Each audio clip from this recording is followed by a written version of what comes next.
Assalamualaikum warahmatullahi wabarakatuh. Salam sejahtera bagi kita semuanya. Semoga kita selalu senantiasa berada dalam lindungan Allah Subhanahu wa Ta'ala. Tak kenal maka tak sayang. Sebelumnya, perkenalkan kami dari kelompok 1 konseling dan psikoterapi dari semester 4 Prodi Tasawuf Psikoterapi yang beranggotakan 8 orang, yaitu Khairul Anam NIM 35, Rafika Hanum Alim Kusuma NIM 39, Siti Mufratullah NIM 43, Khalifatul Zahra NIM 47, Ahmad Syafil A'la NIM 51, Suryanti NIM 56, Faktihatul Akmalia NIM 60, dan Muhammad Kibir NIM 64. Di kesempatan kali ini kami akan membahas mengenai terapi sholat.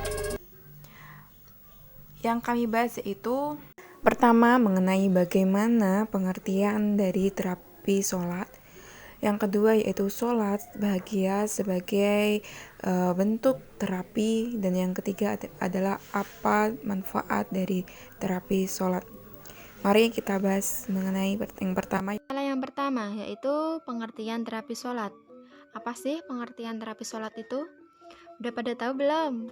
Kalau belum, langsung aja ke pembahasan ya.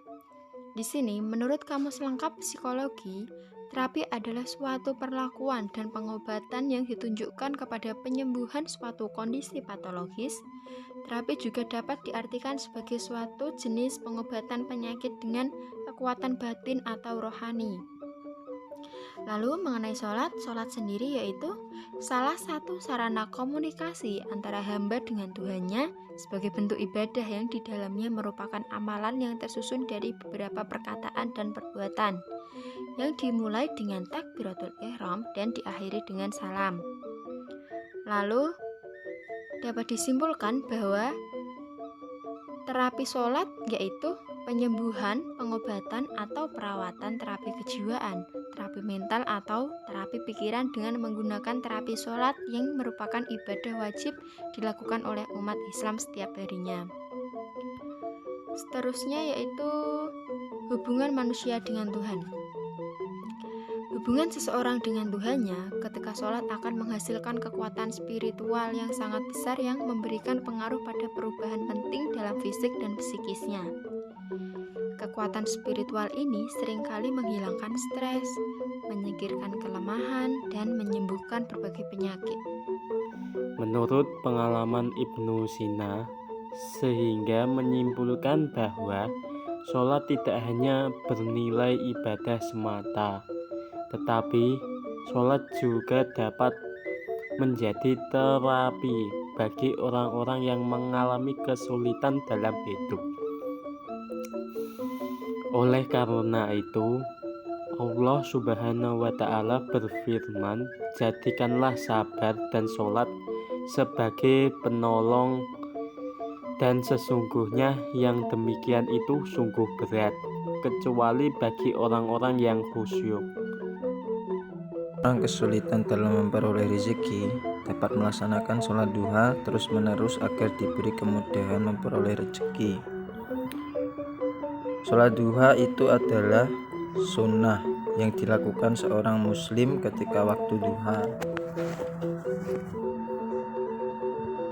Waktu duha adalah waktu ketika matahari mulai naik kurang lebih 7 hasta sejak terbitnya hingga waktu zuhur. Jumlah rakaatnya itu minimal 2, rakaat maksimalnya itu 12, dan dilakukan dalam satuan 2 rakaat sekali salam. 2. Seseorang yang terjebak kebingungan berada dalam 2 pilihan yang sulit dapat melakukan sholat istikharah untuk penentuan pilihan yang benar. Sholat istikharah itu sunnah ya, dikerjakan untuk meminta petunjuk kepada Allah, yang dilakukan di sepertiga malam. Sholat istikharah itu dilakukan karena dia merasa ragu-ragu untuk memilih atau memutuskan sesuatu hal.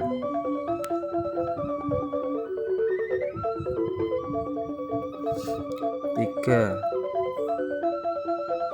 Seseorang yang menginginkan sesuatu tetapi sampai sekarang belum juga terwujud dapat melaksanakan sholat hajat. Sholat hajat itu adalah sholat yang diteruntukkan untuk meminta satu hajat atau hajat yang paling dia inginkan. Contoh kayak saya ingin hajat mau pergi ke luar negeri ya teman-teman ya. Saya sholat, saya berdoa semoga saya bisa ke luar negeri dengan lantaran saya sholat hajat. Sholat bahagia. Apa sih itu terapi sholat bahagia? Terapi yang baru dalam khasanah ilmu keislaman. Terapi ini dikembangkan oleh Profesor Muhammad Ali Aziz dengan tujuan menciptakan jiwa yang tawakal, tumakninah, dan qanaah atau sering disebut dengan T2Q. Akan tercipta kebahagiaan, dan kebahagiaan tentunya menjadikan kita pribadi yang lebih sehat, jauh dari masalah-masalah pikiran. Kemudian untuk sholat terapi bahagia tidak jauh dengan sholat biasa, artinya tanpa menggunakan terapi, dan yang membedakannya adalah penambahan bacaan di 6 gerakan. 6 gerakan pokok dalam sholat. Yang pertama yaitu berdiri, dimulai dengan mengangkat kedua tangan sambil mengucapkan takbir, lalu membaca surat Al-Fatihah. Inti dari surat Al-Fatihah dalam buku Profesor Ali Aziz yaitu: pertama, syukur kepada Allah; kedua, bimbingan Allah Subhanahu wa Ta'ala; ketiga, ketahanan iman. Kemudian 6 gerakan pokok dalam sholat yang kedua yaitu ruku. Setelah berdiri dan membaca Al-Fatihah, lebih baik kita membaca salah satu surat dalam Al-Quran. Setelah itu ruku. Kemudian untuk poin penting dalam ruku yaitu tunduk kepada Allah dan menurut sepenuhnya kepada Allah. Untuk poin penting yang ada dalam ruku yaitu tunduk kepada Allah dan menurut sepenuhnya kepada Allah. Yang selanjutnya, poin selanjutnya itu i'tidal. I'tidal itu berdiri tegak dengan mengucapkan sami'allahu liman hamidah. Poin penting dalam i'tidal itu hak pujian dan takdir Allah. Selanjutnya itu sujud. Sujud merupakan posisi sholat yang paling istimewa sehingga dapat mengajarkan kita agar tidak sombong, merasa kurang, merasa hina, dan ingin selalu introspeksi diri. Oke, yang selanjutnya yaitu ada 3 poin penting yang diambil dari intisari doa yang dibaca saat sujud berlangsung, yaitu maaf, sinar, dan jiwa raga. Selanjutnya yaitu duduk di antara 2 sujud. Menurut Ibnu Qayyim Al-Jauziyah mengatakan bahwa doa di antara 2 sujud adalah doa yang paling lengkap karena mencakup permohonan kebutuhan dunia dan akhirat, yaitu ampunan, kasih sayang, petunjuk, keimanan, dan kesejahteraan. Poin penting yang diambil dalam duduk di antara 2 sujud yaitu ampunan, kasih sayang, sejahtera, dan iman. Yang terakhir, tasyahud awal dan akhir merupakan persaksian atau pernyataan akan keesaan Allah dan kerasulan Nabi Muhammad SAW. Ada 3 poin yang terkandung dalam bacaan tasyahud awal dan akhir, yaitu sholawat, persaksian, dan tawakal. Manfaat terapi sholat. Berbicara tentang manfaat sholat, tidak bisa dilepaskan dari referensi normatif Al-Quran. Dikatakan utuh karena sholat merupakan ibadah mahlah yang diperintahkan tanpa keterlibatan manusia sama sekali, sehingga urgensinya pun tidak berdasarkan rasionalisme manusia, melainkan darinya. Dalam Al-Quran surat Toha ayat 14 disebutkan bahwa sholat didirikan untuk mendekatkan diri dengan Tuhan Yang Maha Esa. Manfaat terapi sholat yang pertama adalah ketenangan jiwa. Ketenangan hati atau jiwa ini adalah suatu keadaan seseorang dalam keseimbangan hidup yang mampu menjaga pikiran, perasaan, dan perbuatan dan merasa dirinya tidak gelisah. Nah, Dalam Al-Quran ini, nafs atau jiwa ini adalah roh manusia yang ada dalam tubuh dan menyebabkan hidup atau seluruh kehidupan batin manusia, yaitu yang terjadi dari perasaan, pikiran, angan-angan, dan sebagainya. Suatu makhluk baru yang dikatakan berjiwa jika mengalami merasa, berkemauan, dan sebagainya.